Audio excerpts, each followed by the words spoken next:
making this announcement in compliance with the Open Public Meeting Act, being Chapter 231, Public Law 1975, laws of the state of New Jersey. The Planning Board Secretary has prepared a schedule of the meeting of the Planning Board of the Borough of Kenilworth for the year 2018 and has posted a true copy of this schedule on the bulletin board located at the front entrance of Borough Hall and has mailed true copies of this schedule to the local source, Star Ledger, and is maintaining a copy of this schedule in Borough Hall. Accordingly, the notice requirements of the Open Public Meeting Act has been satisfied in regards to this meeting. Can we rise to the Pledge of Allegiance, please?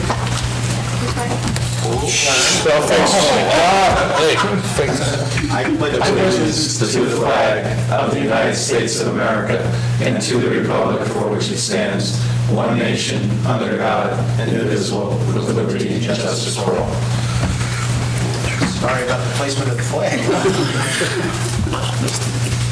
Roll call, please. Mr. Shilkey? Here. Mr. Paserno? Here. Mr. Capari? Here. Mr. Grimaldi? Here. Mr. Colella? Here. And Mr. Jones? Here. Okay. Motion to approve the November 8th meeting minutes? Motion. By Mr. Shilkey. Second. Mr. Seconded. By Mr. Jones. Mr. Jones. Okay. All in favor? Aye. Any communications, Cap? No, Charlie. Okay. Moving on to the resolutions. Seeing none? Okay, some new business. Application 364, 5-21, L&R Auto Transportation Services. Good evening, Stephen.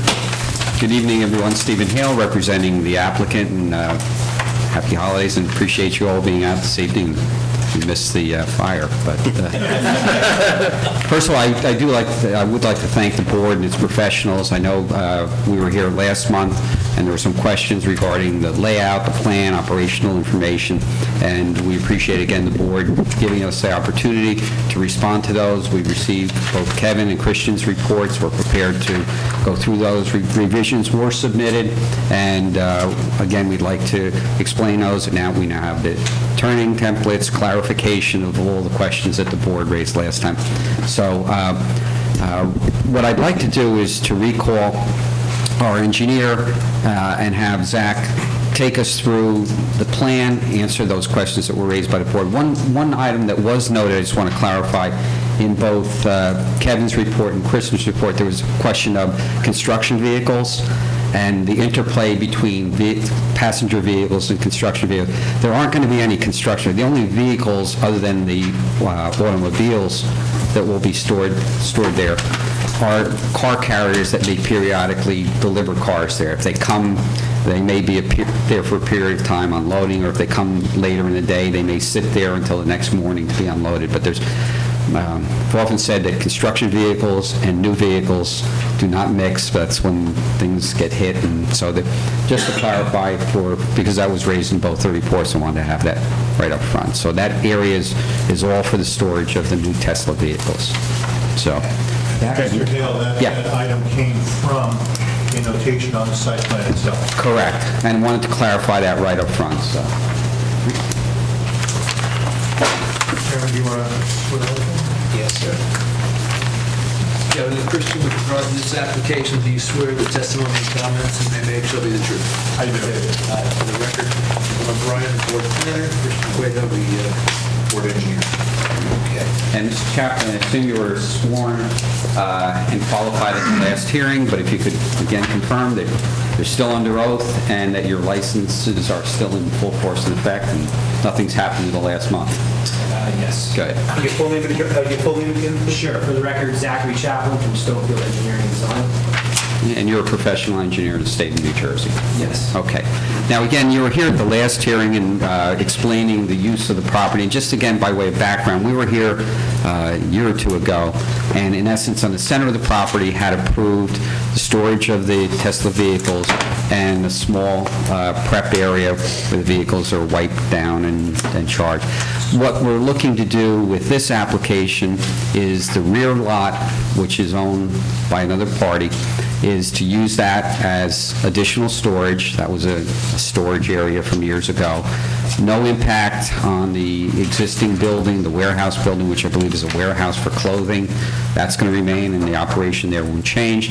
And then the front building that's over on Springfield, that is also now going to be utilized for, again, additional storage and employee parking. And inside that building, what they're looking to do is just, again, more storage of the vehicles. That area is going to be used when the vehicles are wiped down and ready to go.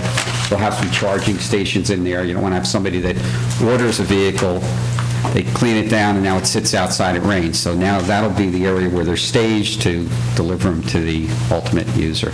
Again, one of the unique things about these vehicles is that, again, they're electric. You don't have fluids coming out of them and the like. So, all right, Mr. Chaplain, if you could now take us through the plan, noting the changes that were made to the plan, and then we can briefly go through the harbor letter and the Shamrock letter. Sure. Good evening, Mr. Chairman, members of the board. Happy to be back here tonight. Again, we were here about a month ago. Appreciate all the feedback. I'd like to say after that night, I personally met with the applicant.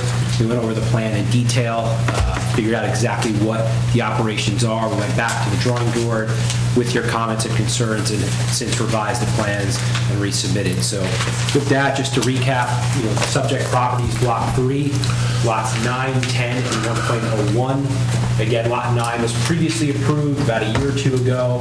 However, given the fact that it's right in between lots 10 and 1.01, it does play an important role. That's why we kind of tied it into the site plan to show how everything will intertwine.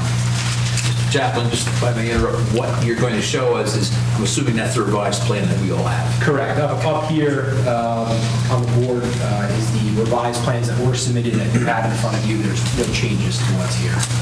And since I assume there's not a need to mark that, but if you're referring to it, please just refer to it by page number. Sure. We'll do that.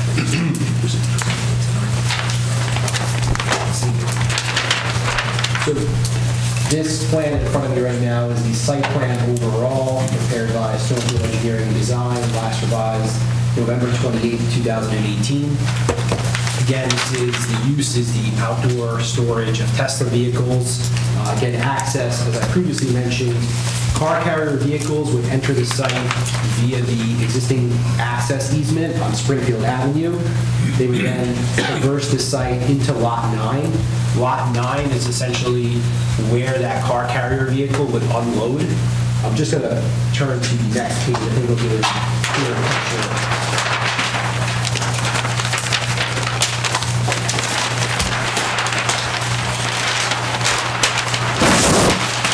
Easier to see. So this is sheet 2 of 5 called the site plan, again last revised November 28, 2018, prepared by Stonefield Engineering and Design.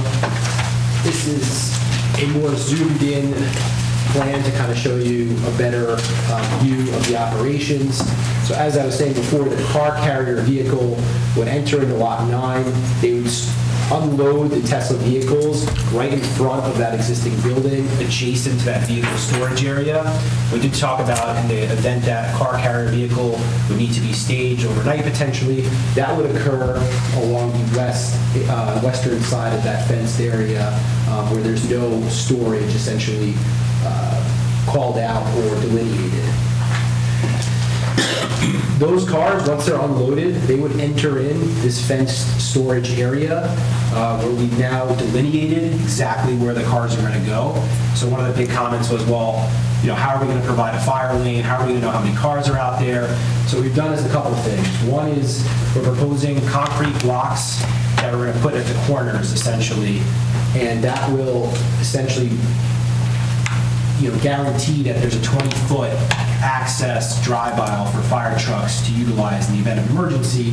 We've actually, in fact, even on this plan, have shown the fire truck access route, which again would come in through that same access easement, is able to enter in the gate into that storage area, and is able to fully circulate around the rear area where those vehicles are. In fact, as you can see on the plan, we've actually removed a couple of storage spaces just so that at the corners we know that the fire truck can make those turns, and then we put those concrete blocks at those areas so that there won't be cars within that fire lane. What we've also done is we're proposing delineators. We looked into what could be the easiest and not have a big impact on the operations, and what we're proposing are these flexible, it's called a delineator glow post. So they glow at night, so they're actually very visible. If a car runs over them, they won't damage the vehicle. They're 3 feet in height, and they are in the ground, so it's not just weighted, it's actually into the ground.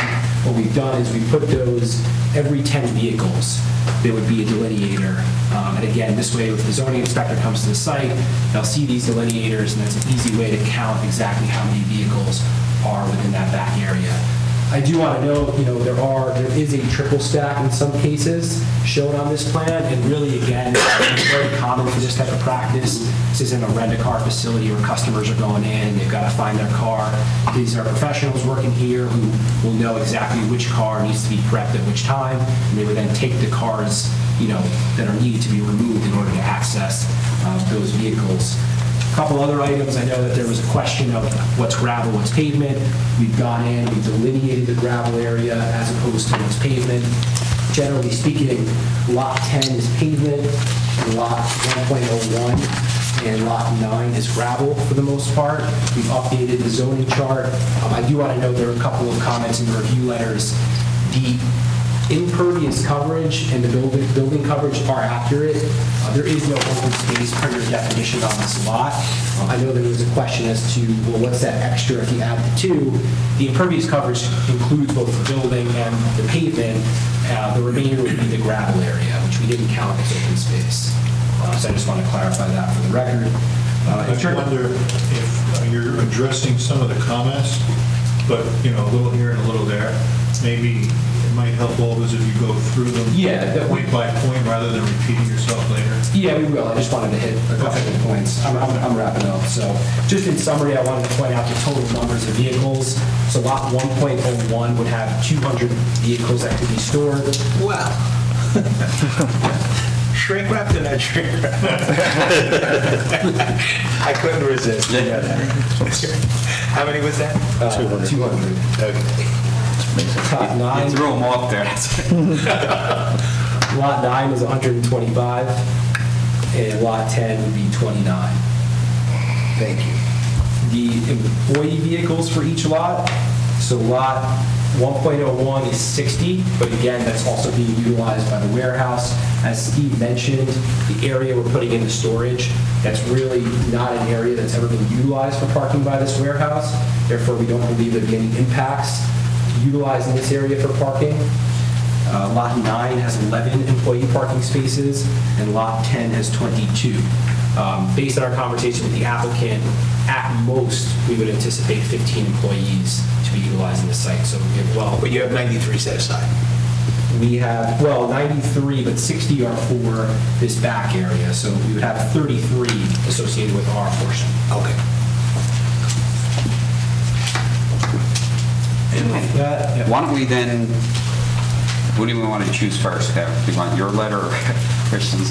Either one. I guess perhaps the engineering letter first, and then we'll move on to the planning letter. So we did receive the December 5th, 2018 letter from Harvard Consultants, and we did have, again, it's always nice that we get them far in advance of the hearing, so we did have an opportunity to review this letter. That signed by Victor, but I'm sure was done by Christian. But if you, don't let Victor hear that. But if you could please take us through the items that require, I think you've touched on a number of them already, but if you could please take us through those items and address the ones that request clarification or testimony. Sure. So site plan comments, comment 1 refers to the construction equipment. I think you covered that earlier in the testimony, so move on to number 2. And by the way, we will note, assuming the board's kind enough to grant this application, resolution compliance plans will eliminate that reference to construction vehicles to clarify that. And again, just note and periodic car carrier. Number 2 just talks about the total number of storage spaces and employee spaces. There are 200 spaces on lot On lot 1.01, I think we were just missing the 13 in the corner. However, we did have a discrepancy on lot 1.01, so I'm sorry, lot 9. So the numbers I stated previously on the record are correct. There was a minor discrepancy on the plan submitted between the numbers, specifically on lot 9. Which is 125. Correct, which is 1.5. And again, resolution compliance plans would have the correct notation on it. Could you give us those numbers again that you did before? Sure. Thank you very much. Lot 1.01 has 200 storage spaces and 60 employee spaces. Lot 9 has 125 storage spaces and 11 employee spaces. And Lot 10 has 29 storage spaces and 22 employee spaces. Total, it's 354 total storage spaces and 93 total employee.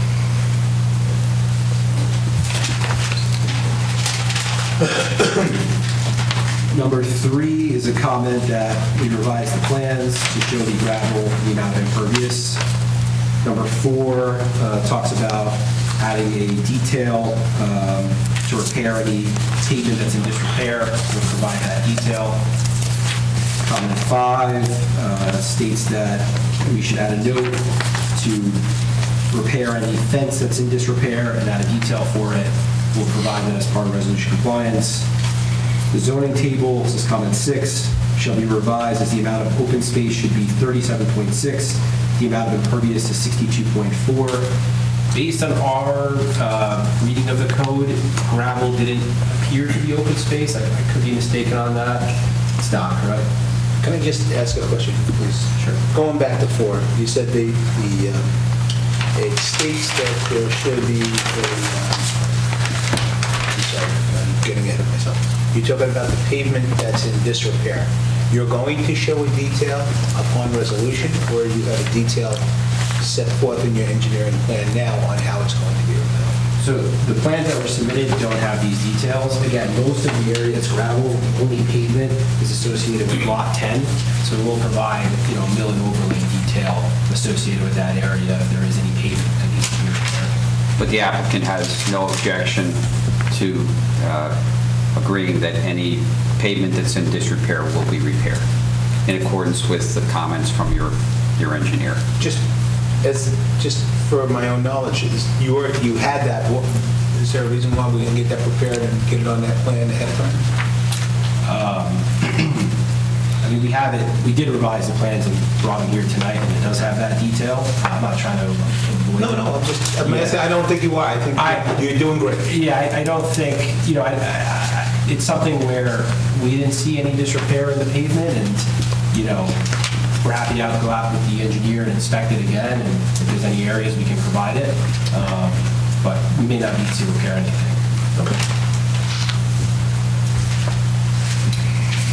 If I can go back to the car numbers, I'm looking at I think of the current plans. Sheet 2, vehicle storage parking summary, that is different from what you just read to us? Correct. Okay, so what you've read to us is the operative numbers? Yes. Yeah, he made that clear. That was the one. Okay, very good, thank you. Okay, then we were just talking about comment 6 about the fact that the gravel would be considered open space, which is why we didn't list that as open space. By the way, we're not going to let you slide with number 5. Again, any fence that's in disrepair will be repaired, and if required, detail will be provided. Sorry. 6, we are. 6, you clarified that it's not open space, but it's pervious versus impervious. Exactly. Comment 7, the applicant shall provide details for parking space striping, handicap parking sign, and striping. We'll provide this. Comment 8, the applicant has provided a fire truck turning template to the site plan and should provide a copy to the fire official for his review. Yeah, that was submitted as part of the plan. I assume that there has been distributed, but we'll certainly, if there are any further comments or clarifications required by the fire department, we'll certainly work with them on that. But I assume it gets distributed to all the departments. We haven't received any direct feedback from them. The grading and stormwater management comment number 1. The applicant has revised the site plan to reflect the amount of non-impervious area. It shows that there's an increase in impervious runoff for the site. Landscaping and lighting. The applicant shall submit a lighting plan showing the isometric foot candle to show compliance with borough standards. The applicant has added lighting plan to the site plan. However, there are areas of the site that are 0.2 foot candles or less. Additional light fixtures should be added, and the applicant should provide testimony on the timing and security. So what we're looking to do here for lighting is really just for security purposes. The hours of operation are typically from 7 to 6. There's really nothing going on later at night, so the lights that are there are generally, again, just for security purposes. So there are very low levels of lighting in those storage areas. And again, it's not really the type of use, of commercial use, or a place where you have customers, we feel comfortable with the low level of lighting in that area. There also is security cameras throughout the area. But again, we feel that keeping it low, and it's not a dealership where we would want to have everything all lit up. But again, we'll defer to the... Is there already like a sensing, like with the lights turn on?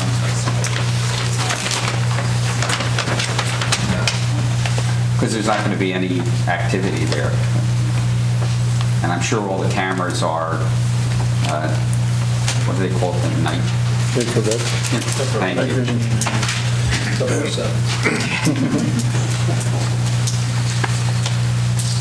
I think that's it. The miscellaneous comments, say additional permits may include, but not limited to Somerset Community Conservation District, Building Department, and PSE&G. The inclusion that is required to be obtained based on our plans and at least the Conservation District would be required. I don't think it would be PSE&G at this point.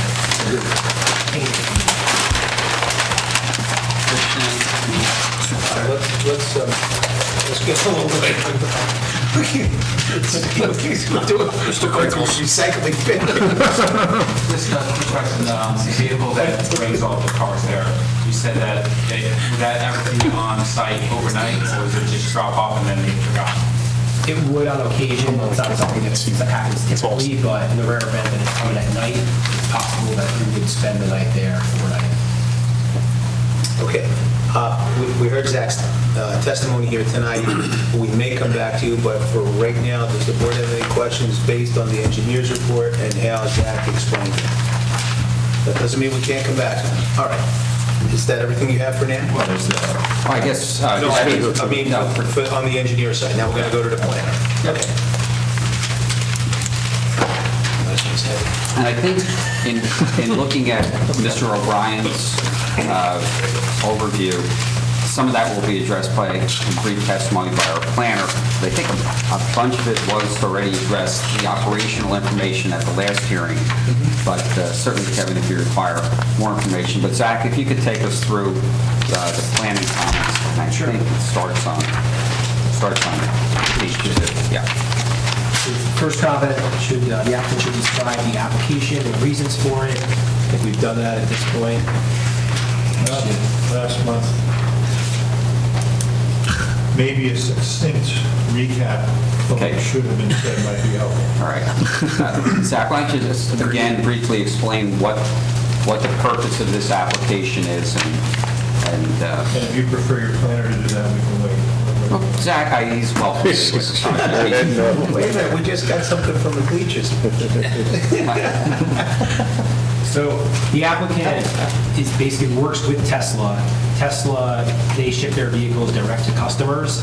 So what our applicant does is they store these vehicles temporarily and then ship them directly to the customer. It's basically just a middle point for Tesla to come, drop off vehicles, they get prepped, they get stored, and then they get delivered straight to the customer. Tesla prefers that you get your vehicle within a week. So these vehicles really aren't staying on the property very long. It's usually a couple days at most. sometimes up to a week as Tesla prefers. Again, these cars are ready to be driven. There's really no work that's being done to them. It's just cleaning them off, charging them, getting ready to get shipped to the customer directly. And that's really what the applicant is looking to do here, is to utilize this site to store the vehicles, to prep them, and deliver them to the customer. And these are all new vehicles? Correct. Okay. When you say you deliver to the customer, you mean the car goes straight to somebody's house? It's not some other place, it's straight to their house? Correct. And the customers don't come to this site? It's not a retail type? Car is delivered. Correct. Yeah. They, No. they come in on a car carrier, right? Yes. So they'll come like 10 or 12 at a time. A little less. Something like that. How many, is it a lot? Is it, I know it's going to be, looks like you're expanding, which is great. Do they get through the narrow area and everything fine? Yeah, like I said, this has already been in operation for the previous approval. Okay. We're not really changing Lot 9 in a sense of where the storage is. This fence is there today. Okay. So the car carrier coming in, they're used to it. They back up here and they leave. That's what they've been doing. Like I said, it's roughly between 0 to 15 trips a week. Okay. The vehicles can carry approximately like 5 to 9 vehicles at a time. And it's been working to this point, and they're just looking to expand it. Okay. And for the most part, the vehicles are going to be in the fence, obviously, right? And when you're done, end of the day. Whatever. Correct. Yeah, okay. Good. And then number 2 in Kevin's review, nature of business, I think you explained. Number of employees, I think you indicated before when you were discussing parking, approximately 15 employees. And the hours of operation, let's clarify that again. I know you talked about it with respect to the lighting. It's approximately 7 a.m. to 6 p.m., about 5.5 to 6 days a week. Now, you just were touching on in number 3, with respect to the easement. That is recorded, it's noted on the plan. Lou, I'll get you a copy of the recorded easement to include there. There was a question about the width of that, and I think you just clarified that it is adequate for the access. Yeah, this easement here is 25 feet wide. And I don't know exactly where the pinch point you're referring to is, but again, it's been operational since. The 25-foot easement ends here at the property line. Right. So now you lose 12 feet to lot 802. So I measured about 14 feet. I could be wrong, and some of these tracks go over whatever this delineation is, and it's not specified as to whether this is a curve, a separation, grass, gravel. So it appears that when they get to the end of this easement, that they either have to cross over this undelineated area, or they have to go through 802 to make that turn. Yeah, what's happening today is that dash line is the limit of the easement. So they are going to enter into lot 10 a little bit to get into lot 9. Is there anything on lot 10 that prohibits, as Kevin was saying, prohibits going over that? Because I know we don't go on to lot 8.02, is it? Yeah, we don't go on to lot 8.02, and there's no curbing or any obstruction that would prevent the vehicle from entering into lot 9 at that point. But I do hear what you're saying. That non-building area then is open. Correct. Okay, that's not delineated, that's why I asked. Yeah. That was a good catch and clarification. And, all right, so I guess that covers, from what I understand, number 3. Talks about the fire truck. Yeah. 4 shows the fire truck route to go south of the easements where lots 9 and 10 meet. What is there on the ground, or whatever is there constrains the fire truck's access. So, yeah, this is what it is. Yep. Okay. The easement, that easement area, number 4, is in fact paved. Is that correct? Yes. Okay.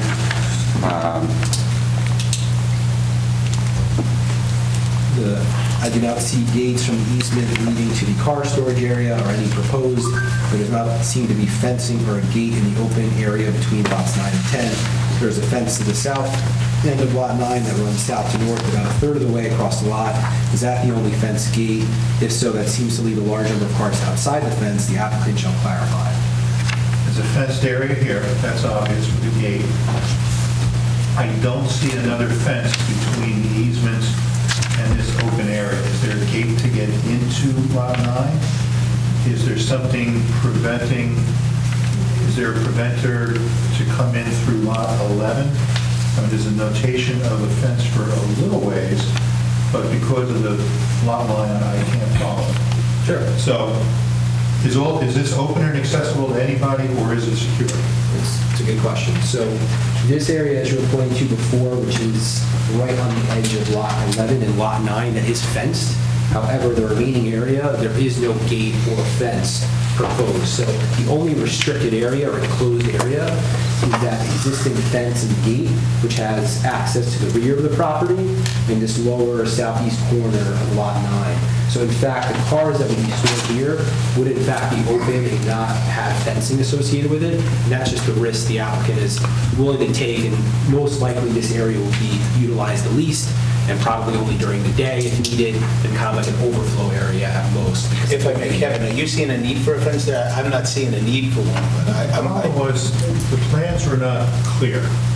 There's a lot of lines that aren't marked, so I wanted to see what it was, so you all would have an idea. There's no fence, they're saying one is not necessary, that's fine. I just wanted to confirm what I thought I saw. All right. Because what I saw was an open space, and I mean, I understand where you're going with that, but, okay. I just didn't know if you saw something that I didn't, that you needed a fence there. No, if they chose not to have a fence, that's fine. But I couldn't quite tell that there definitely was not one. That's why I asked. We'll clarify that. Number 5, we have confirmed that there is no access out onto Mark Road. That's been clarified on your plans, Zach? Yes. Okay. I think you already clarified in number 6 the number of employee spaces and clarify that notation on the plan. Yes. Well, now we have 93. Correct. It's different from the two that are listed. So 93 is again the operative number, correct? Oh, you have 93 in total, right? 60, 11, and 22. Correct. Okay. And then I think you touched on briefly, but if you could just expand on the parking spaces as noted in number 7. Yeah, I think as I mentioned before, so the area that we're going to store vehicles on Lot 1.01, it's never been used for parking on this lot. This is a clothing warehouse that doesn't use too much of the parking it has. In fact, we've been out there, and this area in the back here, we've never seen cars park out there. I think most of the parking occurs in the front of the site. And again, just to reiterate, the area that we're utilizing has never been used for parking on that site, and the owner has not come to us with any questions or concerns about us utilizing that area. And then with respect to the employee spaces on the, for lack of a better phrase, the Tesla area, there are, testified before, that more than sufficient parking spaces for the number of employees. Correct. Like, as I mentioned before, there's approximately at most 15 employees on site at one time, and we're providing 33 parking spaces for lots 10 and lot 9. So that's more than enough for what we would anticipate. Number 8, you've now clarified the number of parking and storage spaces and on which lots they're on. Kevin had a couple of questions. How tall will the blocks, the 3x5 blocks be? So if you could give the details on that, and then if this project is approved, please mark these the clarification on the plans. Yes, so the blocks, actually, just to confirm, it's 2 feet wide, and it's 2 feet long, and hold on, 2 feet high. Sorry, 2 feet high, 5 feet long, and 2 feet wide. Those are the blocks. And then there's a question as to what type of flags, like, was that what you were talking about? Yes, I mentioned that before. They're called delineator glow posts. Again, they're 3 feet high, they're flexible, so cars can drive over them without impacting the vehicles. They glow at night, they have a color associated with it, and they'd be provided every 10 vehicles. Okay, and again, if this project... No flags. Are these the posts that you would find in a downtown area to cut off parking so that people could not park on, say, corners, and the police would put posts there? No, I know what you're referring to. Those are weighted that are just put on the ground. No, these are actually being put into the ground, and they're flexible. It's really more towards this type of use where they won't get moved around, and they're very visible. So it's similar to the weighted ones, except it's permanently installed. Correct, and it's flexible. But that's So a car, yeah. if the weighted ones, a car could get damaged by driving over it. And how high will they be? 3 feet. And the number of storage spaces is 354, not 348. Correct. 354. 354. Are the 3-foot-high posts high enough to be seen beyond the car? Well, they're going to be put, if you look at the plan, right along the parking aisle. So if you're walking, you'd be able to see them at the end. It's not like they're at the end of the vehicle, so you should be able to see it if you're walking around the vehicles. But they also guide the people driving the cars into the spots? I mean, it could be used for that. That wasn't the intent for us. I mean, it's, they don't necessarily need that, but it certainly doesn't hurt the fact that we'll have that there. Well, if you don't have a delineator, how do you keep your cars in nice straight lines as you're shown in the site plan? Well, again, I think they're going to go off of this plan to figure out exactly how many cars they can put, and we put numbers associated with the rows. These delineators are shown for every 10 feet. So, yeah, I mean, it will help, but whether they need that to drive the cars in, it should just work out based on how the cars are spaced out and how the row is, how long it is. Kevin, do they make them in 4 foot? I'm sure we can make them higher if that's something If you feel comfortable in that. Because I think they're going to be used in 2 ways. People outside are going to, people approaching the aisles are going to use them to maneuver a vehicle and line it up. And then as they pull forward, if there's other cars in front of them, they're not going to see these posts. And because you've got some fairly tight aisles all next to each other, I could see somebody going up the middle and running one over because the car in front is blocking it. 3 feet is below the level of an average car, which could be up to 4.5, 5 feet tall. I don't know a Tesla. I think they may be as small as a sedan. Yeah. So 4 feet be acceptable? You know this operation better than anyone. Yeah, we'll take a look at it, and we'll talk with the applicant, and we're happy to talk. What about an additional marker on top of the block wall of the sign, a metal sign that's into the concrete post that comes up? It's aisle 1, 2, 10, 10, and now it's out 1, 2, 10, 1, 2, 3, 10, and then it delineates the rows and everything that you could actually say. Because this is used by the applicant and not like us where somebody says, hey, take row 2 and you look for the sign, I think that will police itself. But I do think they need more visibility in order to maintain these lanes because they're going to be very tight next to each other.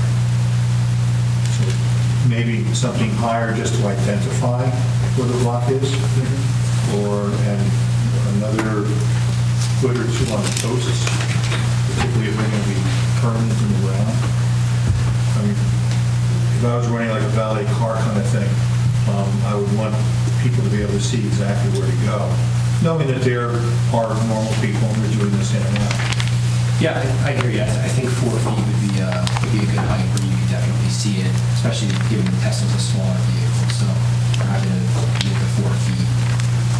And again, these are in color, they glow at night, so these are very visible. It's kind of the purpose of what they are, is to delineate exactly where the cars are. So we feel confident that it will do or meet the purpose of it. And that would include the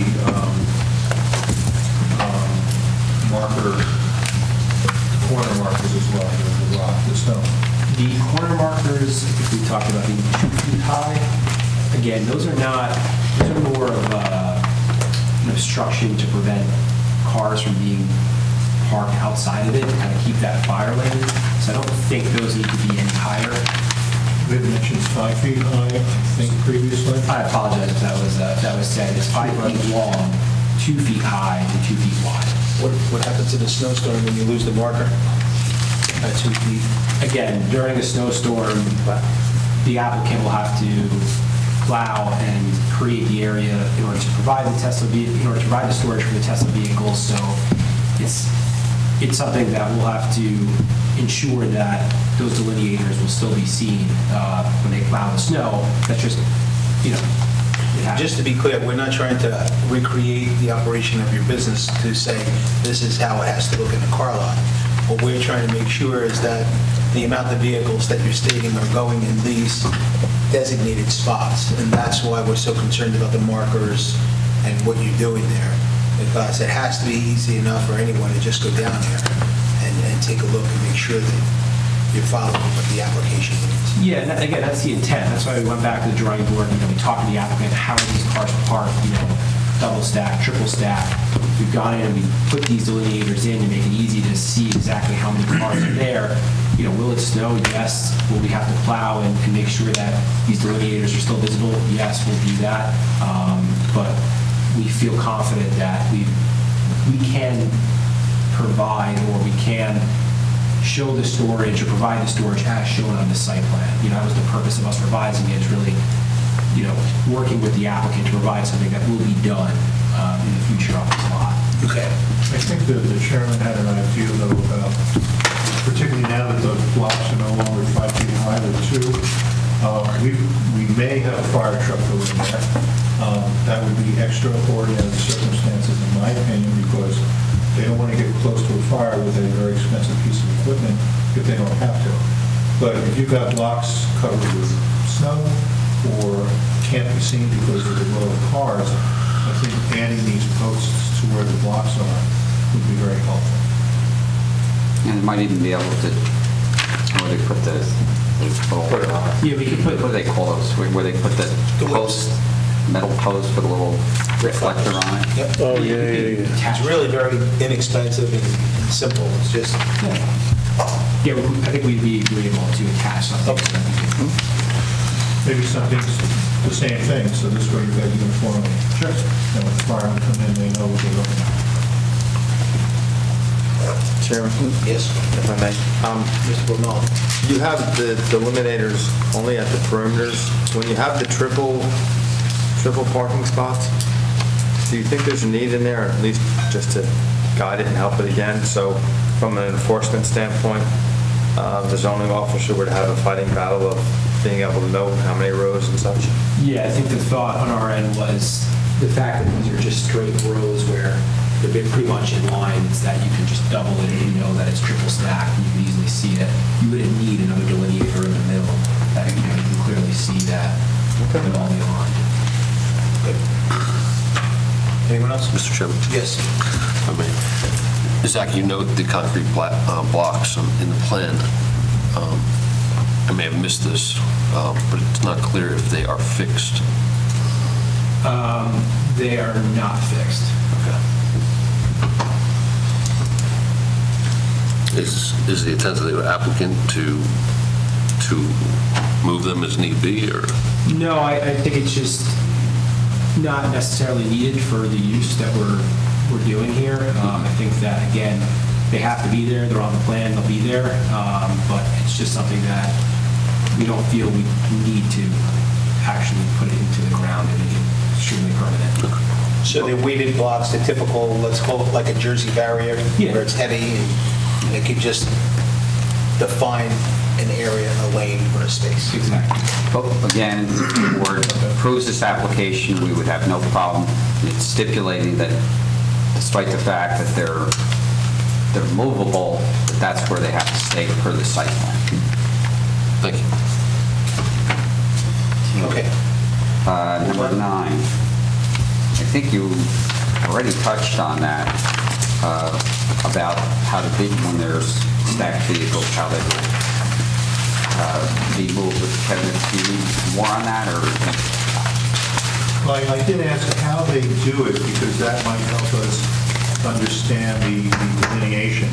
Do they start, for instance, down here, you've got within the fence line, row here, and then a row here. These, I presume these are filled first and then the others later? Yeah, they're going to fill in the back first and then line those. And then conversely, it's first in, last out at that point? Yeah. Okay. All right, number 10, I think we clarified that. I wanted to clarify that at the outset about there is not going to be construction vehicles maneuvering through the site in addition to the passenger vehicles. The last thing the operator wants is brand new Teslas being damaged by construction vehicles.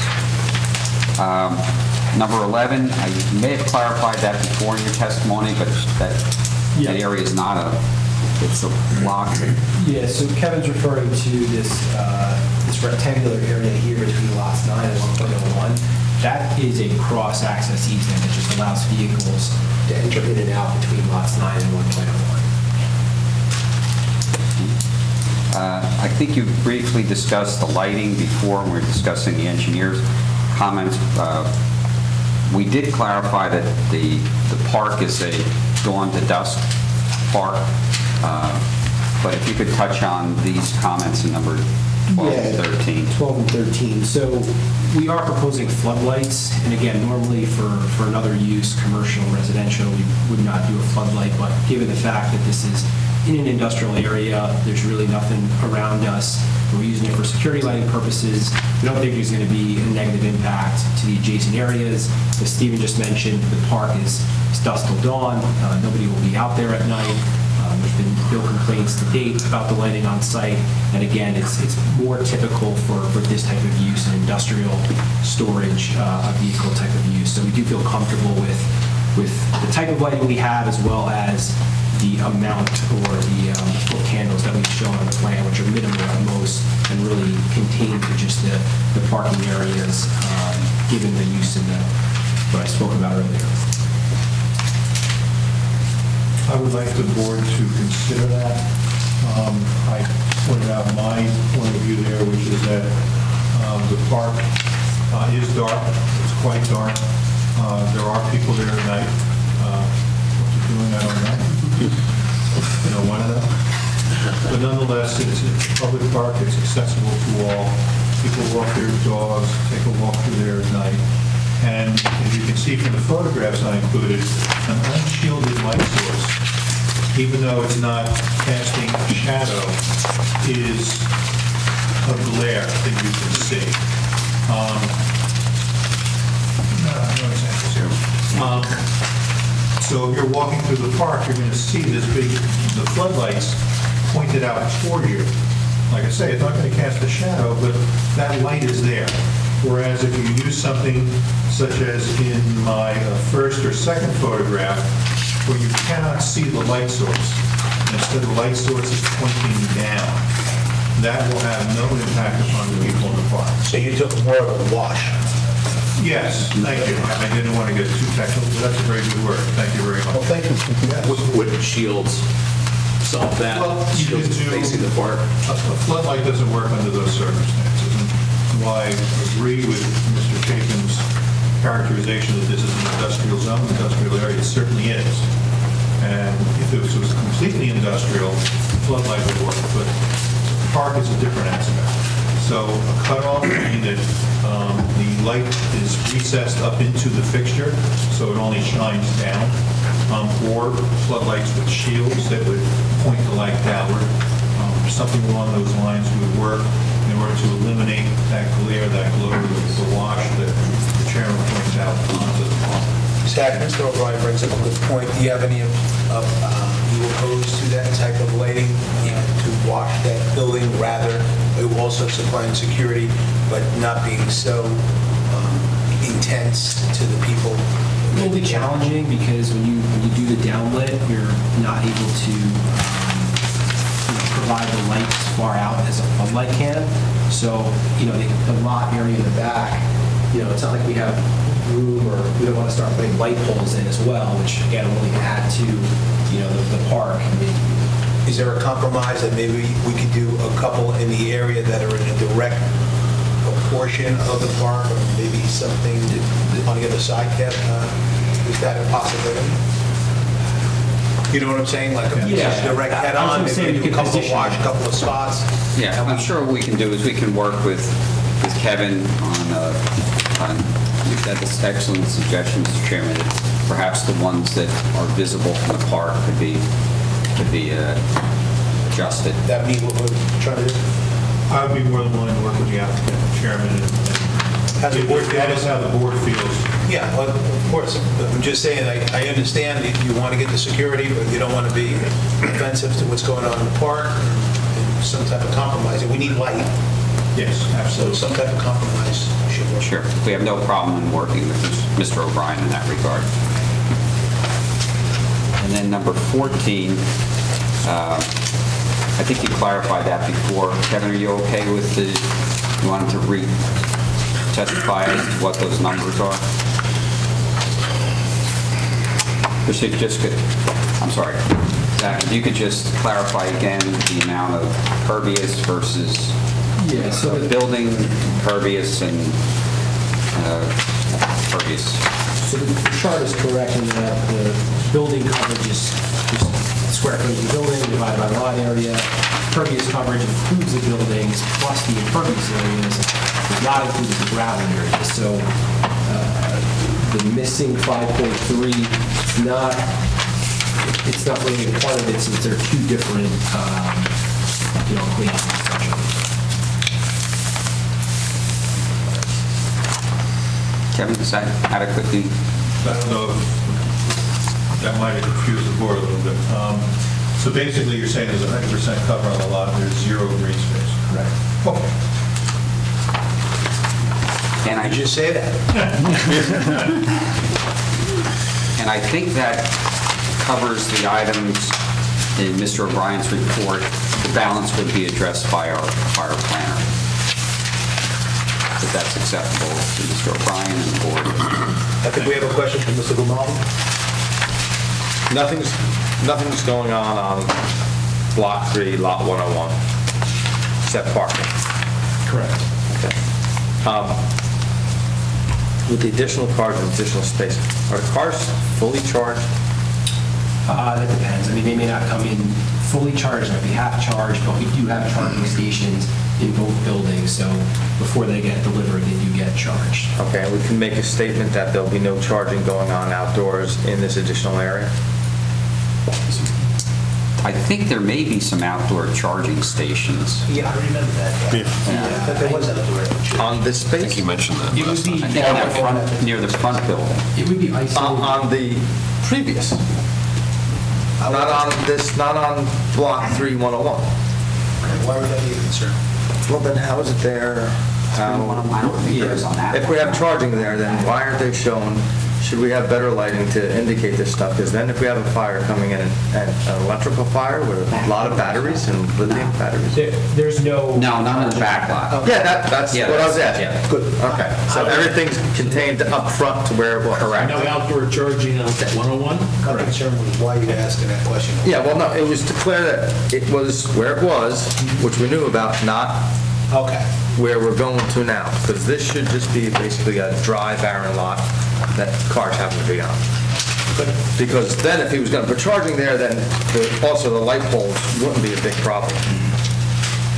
So there's no charging on 101, but there is on Lot 9 and Lot 10. Correct. If I recall, that was like spurred off the building. Yes. On the outside of the building spurred off. Correct. You had an anchor to it, so, yeah. Correct. That would be in the, I'm sorry, Chairman. That would be in the back of 9, so that you wouldn't be visible, say, from the street, from Springfield Avenue? Right, so if you're charging a car, it's not, you're not, I can't drive down Springfield Avenue and watch you charge a car. You're talking about... Out on Springfield? Yeah, I mean, no, the charges are over the inside, okay. Yeah. All right. Yeah, this isn't the parking. Yeah, no, it's just, yeah, it's whatever. Yeah. So if you can't start a car, do you jump it? I don't know, I don't have a Tesla. Just a question. I know the capacity for storage is 254. Do we know, is it always going to be 354 cars there approximately, or is it going to be sometimes half? It depends, or? It really depends on the season. So certain seasons, holiday season, it may increase. That's the maximum. Usually it's probably going to be less, but it really depends on the season. If they release a new model, let's say, that could attract for a lot of cars and it's higher at that point. So it's hard to say exactly when, but it will vary. Chris, that question was asked the last time I remember, because it was an important one, and they did say that at capacity we would have X, but most of the time that's not happening. They're moving the cars out, so you're not going to go there and count all those cars all the time. You're going to count those cars and a lot of empty spaces. I have no further questions of... We have one other question from Mr. Rice. Question, just for clarification from Kevin. Kevin, on page 7, you have a zoning chart, and you have minimum front yard required is 10 feet, existing 15.3 feet, but you have an asterisk indicating a nonconformity. And I believe that is a pre-existing nonconformity from the prior application. Okay. So it's why listed as a pre-existing. Okay. All right. Again, no further questions, Mr. Chaplain, at this time. Anybody have anything for now? All right, seeing none. Yes, I'd now like to call upon our professional planner, Sheriff Avila.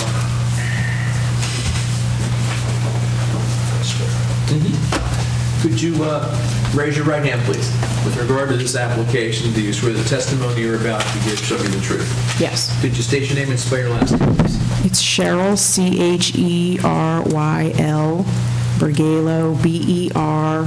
Gailo.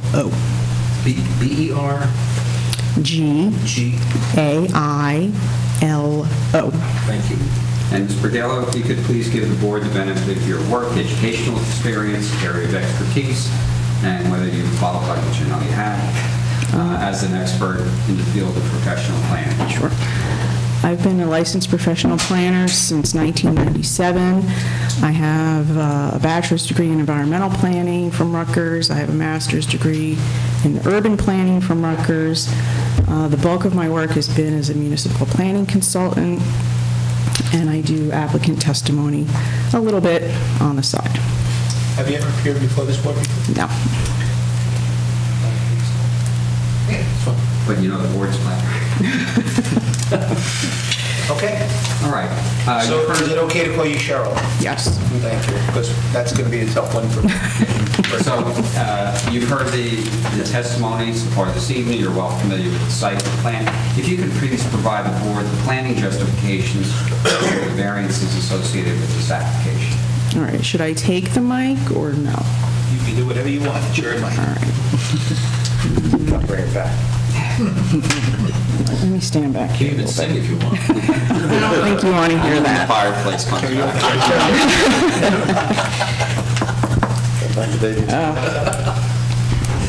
All right, so the application at hand, you've heard detailed testimony on from the applicant and the engineer. I'm really here to submit the variance proofs for the lot layout, including the building and the lot characteristics, like frontage, width, and those type of things. So the use is permitted in the industrial zone, so I'm not going to really touch upon the nature of the use.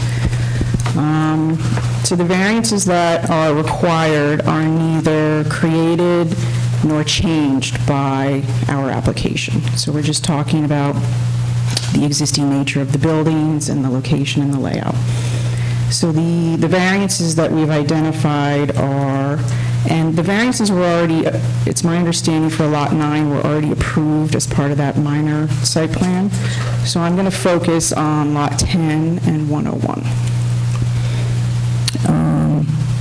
Lot 9 is this one in the middle. 10 is on Springfield Avenue, and 101 is on Mark Road and Michigan. Yeah. So minimum lot frontage, the only lot that is deficient in lot frontage is Lot 9, and that was already approved. Minimum side yard. Lot 10 has an existing building that has a 0-foot side yard on the southern property line and the eastern property line. So in these two locations. What else?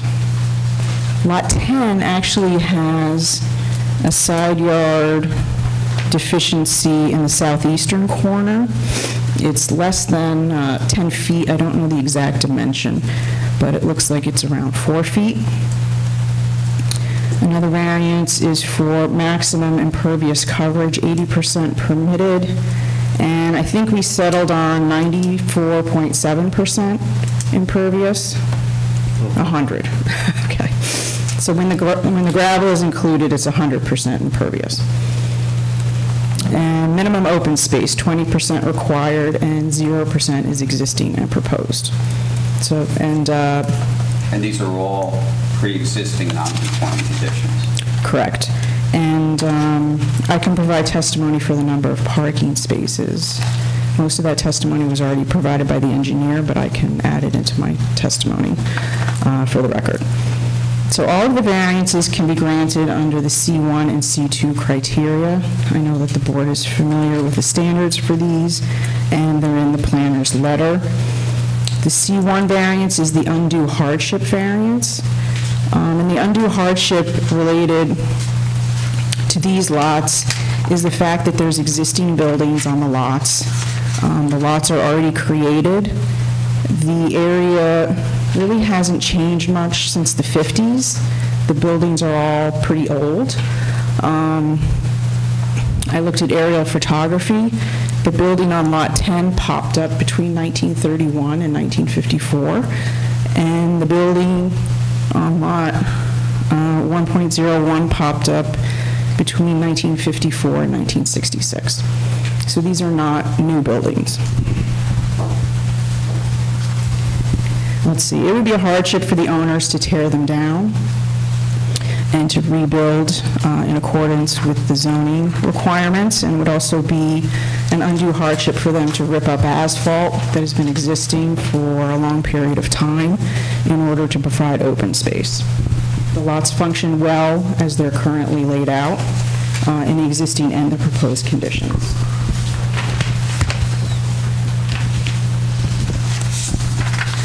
Under the C2 criteria, which is the flexible C variance, which can be granted when the application promotes one or more purposes of planning and is not a substantial detriment to the public good, and also is not an impairment to the zone plan or zone scheme. So under the C2 criteria, the current and proposed layouts of the lots do fulfill several purposes of zoning and goals of the master plan as well. And the current layout actually provides more usable space than a compliant plan would provide.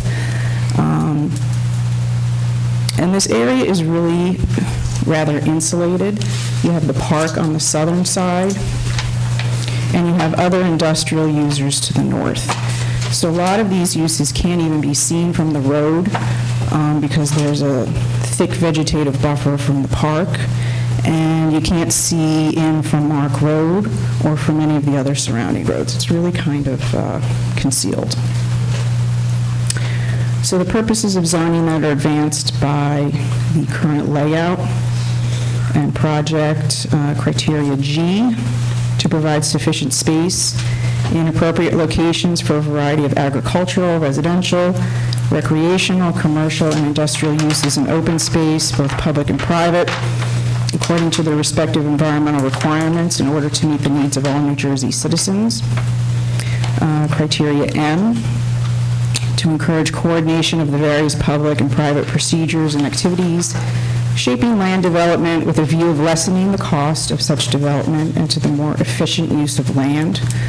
And the efficient use of land goes to also the hardship criteria. So efficient reuse of buildings, efficient reuse of existing asphalt, and the existing configuration of the lots. And also criteria A, to encourage municipal action to guide the appropriate use or development of all lands in this state in a manner which will promote the public health, safety, morals, and general welfare. And because the general welfare is promoted, there is no substantial detriment to the public good. So in terms of consistency with your current master plan, none of these goals ever really precisely fit a project, but the industrial goals that are applicable, one, to expand the allowed uses in the industrial zone to permit more economic activity and generate employment opportunities. So that's more of a recognition of permitting layouts and complementary uses that might not be specifically permitted in the design standards or bulk standards. Another goal for the industrial uses, promote the growth of industrial uses by taking advantage of area transportation infrastructure. There's also commercial goals that are forwarded by this application. Retain existing commercial establishments by fostering a positive regulatory climate, by approving uses that may or may not be unique to the community. Encourage the development of the borough's economic base by expanding the number of permitted uses to generate employment growth, increase property values, and promote the improvement of underutilized properties. So full utilization of a property is generally a favorable economic development aspect.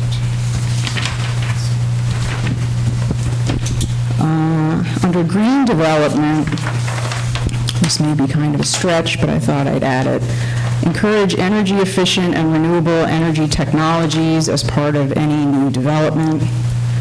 So the electric vehicles aren't permanent fixtures on the lots, but this is a promotion of that.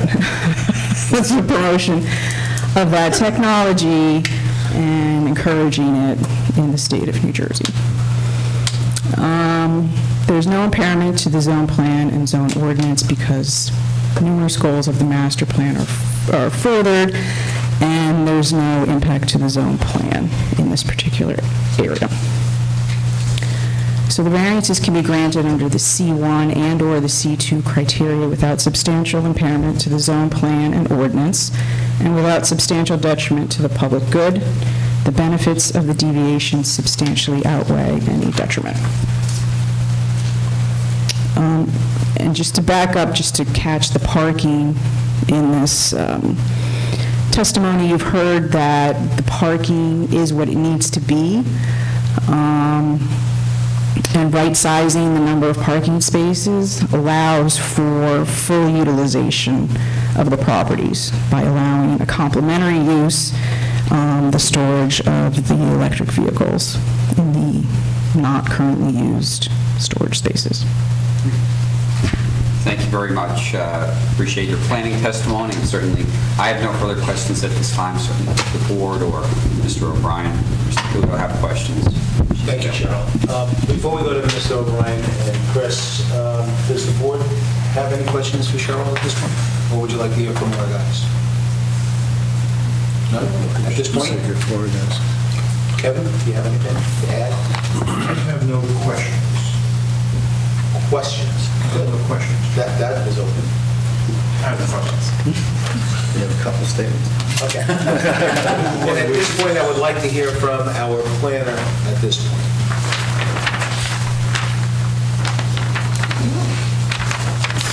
Chairman, the application in front of you is for preliminary and final major site plan. There are pre-existing nonconformities in terms of frontage, setback, and cover and open space. However, these are pre-existing. This is an allowed use, the storage of vehicles here. And the only variance that is at question this evening is for the parking of vehicles. And the applicant has pointed out how much parking is required by the various uses on site and told us how many vehicles are going to be stored. And while it does not come up to the ordinance requirements, which is why a variance is required.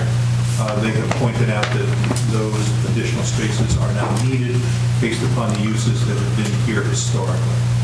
So the question in front of you is whether or not that parking variance can be granted. And Mr. Rago has been noting, and the board has heard a number of conditions discussed this evening through the testimony that the board may wish to consider as they discuss this application. And I'm open to any questions from the board. Okay. Anybody have questions for Mr. O'Brien? Okay. Just a comment, because we were leaving the lighting to work out with our planner, our professionals. Just looking at the aerial again, there do look like there's a number of existing perimeter light poles that may be able to be used. So even if it ends up being flood, you could flood back into the site without much wash back onto the park. The only other thing, Mr. Rago, did we put any statement about cleaning up the perimeter edge of the fencing area and making sure that's spotless from debris, overgrowth, and... So long as it's on the applicant's property, we can certainly indicate that the board is recommending that the property be maintained. No objection to that. For personal, for appearances. Good, Mr. Moore? That's it. Thank you. Chris? You have a question or a comment? Oh, no, I was Here's a formula. The engineer addressed all my comments, and anything that wasn't addressed will be addressed in future resolution compliance submission. Okay. Board? Gentlemen? I have one, Mr. Chairman, if I may. Mr. Hale, my only concern, because the testimony was very good tonight, especially compared to last month. Thank you. If this is granted, there's nothing that says Tesla in the application. I would want a condition, if it's approved, that it's only Tesla vehicles that are stored here. I don't want this to turn into some sort of used car lot overnight. You know, if L&R leaves or L&R decides to change their business model, we only want Teslas on that. And would that be okay to put that in? You know, that's an interesting point, because that came up when I did the Springfield location, and I think what we stipulated too was, because suppose they changed their name or something, that it was electric vehicles. New electric vehicles. Okay. Yeah, because if they again got bought by Edison. Yeah, but that's true, because part of our presentation was you're not going to have oils leaking or gasoline and the like. So that's an excellent point. But and how about no retail? Correct. They're not looking for people to come to the site and shop. Not at all. Not at all. No retail. Correct. So this application, if approved, is specific to this type of environment? Correct. Correct. Thank you. But that came up. Good, Mr. Shelby. Very good. Yeah. Okay. Okay. Who has the laundry list of conditions? Our esteemed employer. Esteemed. Okay. Start, and I'll add. Yeah, just let me... We do have to take public comments, right? What's that? We have to take public comments, too? Yeah, I just wanted to hear them before we get out there. We clarified tonight the number of parking spaces on each of the three lots.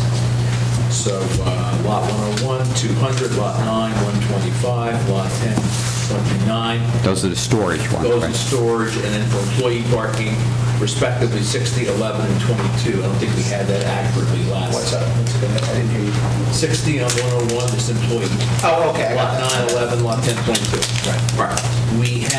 I had from last week, any loading and unloading of the vehicles and any detailing, whatever needs to be done, will only be on lot 9 and not on the street. I think the board didn't want to have any street activity. No street detail. Lot 9 and 10. 9 and 10. Yeah. Because 10 has a building. I don't remember 10 being That has that Whatever building it is, with, it is. yeah. Carrier's got to come in and drop. Got it. Well, okay. Got it, okay. But activity with the cars takes place, loading, unloading on lot 9, the actual... And 10. Yes. Okay. And 10, because the carrier's going to come in and It's drop. got to traverse, yes. Yes, but if we see 10, that means they could unload basically right on Springfield. No, there's not, They have to come in on 10. It happens today. does it? Yes. That's why I put that in there last. Okay. So they've got to come in, no one loading and unloading out on Springfield Road.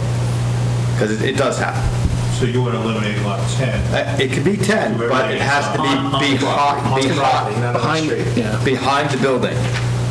Yeah. So when they pull up right in front of Otis Buckmeyer, and then here's 17 guys pulling the cars off, and it's a pit crew. They're I'm gone. going to get a grilled cheese now. That's the lot. It'd be better if But it's behind the building. It could be on 10, but behind the building. All right. The pavement is to be repaired where it needs to be repaired, and that would be shown on a plan detail, I think, if it needs to be. No access for... You wanted And to the fence sign that also. now, if you don't want. Not whether it is or it isn't needed. Well, these are the conditions that we talked about so far. I thought the detail with regard to any repair of pavement that needs to be shown.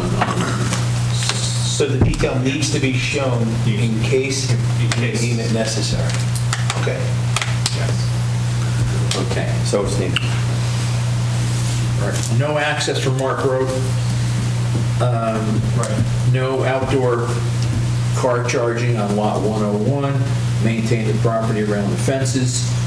Will maintain property, especially around the fence area.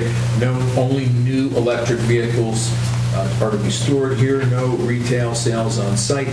Then I had some conditions that I'm entirely clear of. The applicant's going to work with our consultants regarding the possibility of light shielding on the direct line to the park. The concept was to try to minimize the light spillage directly onto the park, either through shielding or recessing the source of the light so it wouldn't be spilling over. In addition to that, maybe using some of the existing poles that are out there, Mr. Grimaldi brought up. Okay. And perhaps overall, let's just revise the lighting plan to accomplish Got it. less All right. lighting park. Okay.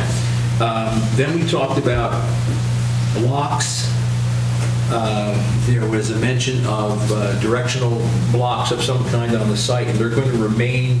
There was an issue as to whether they're going to be moved around. You indicated, Steve, that they're going to be remain on the site per the site plan that we're seeing. Correct. So if there's locations for those blocks, that's where they're going to be. The flags. But flags are going to be higher. Yes, well, I had flags will be, I put a minimum of 4 feet in height. Was flags or blocks? Posts. Posts. Posts will be 4 feet high, and posts will also be delineated, put next to the blocks, around the blocks. With reflectors. To show the location. Correct, Steve? Yeah, although I think the posts are reflective. Yes, yes, they are. For the site plan, we have our normal conditions in terms of paying taxes, in terms of getting any other approvals that they need. Those are the ones that jump out at me. If any others pop up, I will put them in the resolution. Kevin, if you could also double check me, if you could put together a list. I know you've done it on occasion, just so we're both. Yeah, I've got the same. Parking on 101 not to be used by employees. Okay, that was probably last week. Or is that? That was mentioned this evening. Well, they have. Well, 101 is the They have 60 parking. For vehicles. For the other uses. Right, Not for our Not employees. Tesla employees. Correct. Not L&R employees. Okay. Yeah. Okay. Also, a car carrier can be parked overnight. That had been discussed. No L&R. They had mentioned on lot 9. That would be on lot. Yes. That was to their testimony. That's where all the actions happen, I believe. So lot 9 can have Overnight parking car carriers. They may have parking. They don't run their engines all night like refrigerator trucks, do they? If the guys are cold,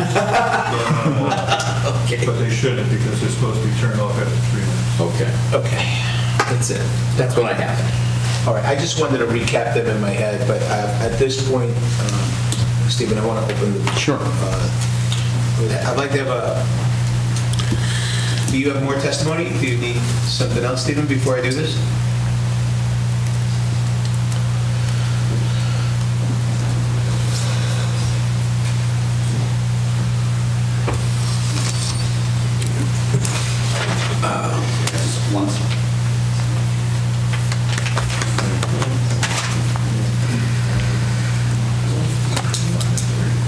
This is part of the testimony.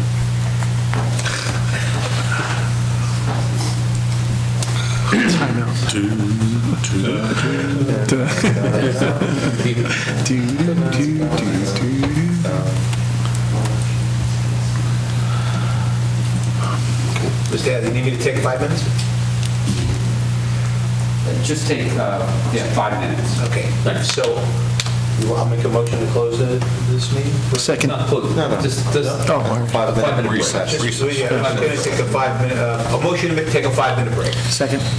All in favor? Aye. It's 5 minutes. Anyone? Second. Okay. All in favor? All right, we're back. We have one more question before I open the meeting to the public.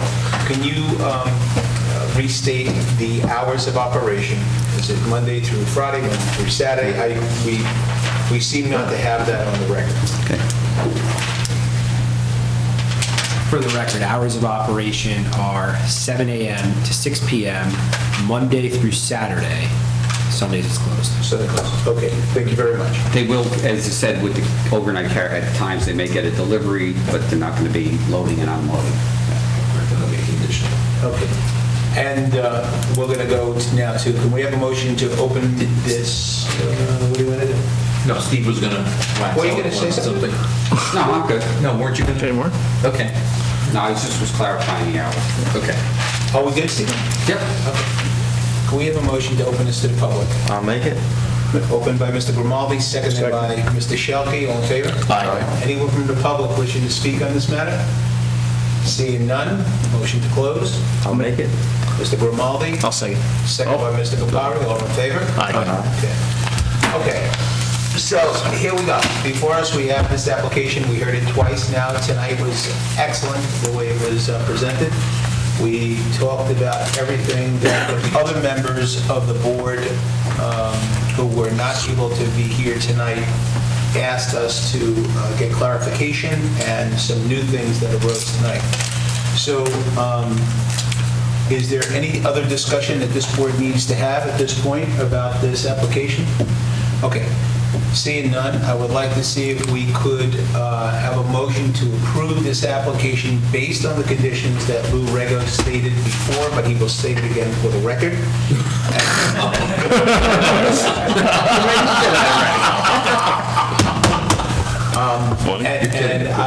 I am kidding. Just do it, yeah. But I would like to state that we would like to have a motion to approve this application based on the conditions that we have here. Preliminary and final site, major site plan, variances. That's what we're talking about. The variance, really, basically. Yeah. We all heard it, so. I'll make a motion of reasons set forth. The motion is made by Mr. Grimaldi, Second. seconded by Mr. Shelkey. Roll call, please. Mr. Shelby? Yes. Mr. Paserno? Yes. Mr. Capari? Yes. Mr. Grimaldi? Yes. Mr. Colella? Yes. And Mr. Jones? Yes.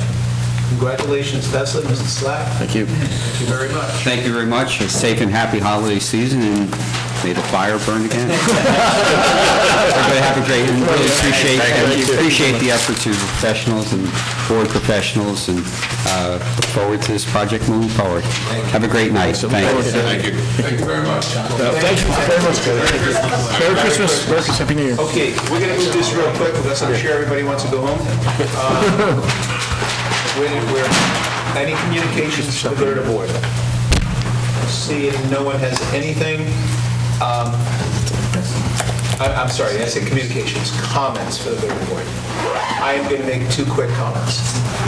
It's the end of the year, so I am going to say that I think this board is fantastic. I love working with all of you, and I can't wait for 2019. I wish everybody a happy and healthy Christmas and New Year and holiday, and I hope it all finds us healthy, wealthy, and fine. Merry Christmas. Merry Christmas. Merry Christmas. A motion to open this meeting to the public? Motion. Motion made by Mr. Shelkey. Second by Mr. Kopari and Mr. All in favor? Aye. Anyone from the public wishing to speak? Motion to close? Motion. Second. Shelkey, second by Mr. Grimaldi. All in favor? Aye. Motion to adjourn. Motion. Mr. Shelkey. Second by Mr. Grimaldi. Happy New Year, everyone. Aye.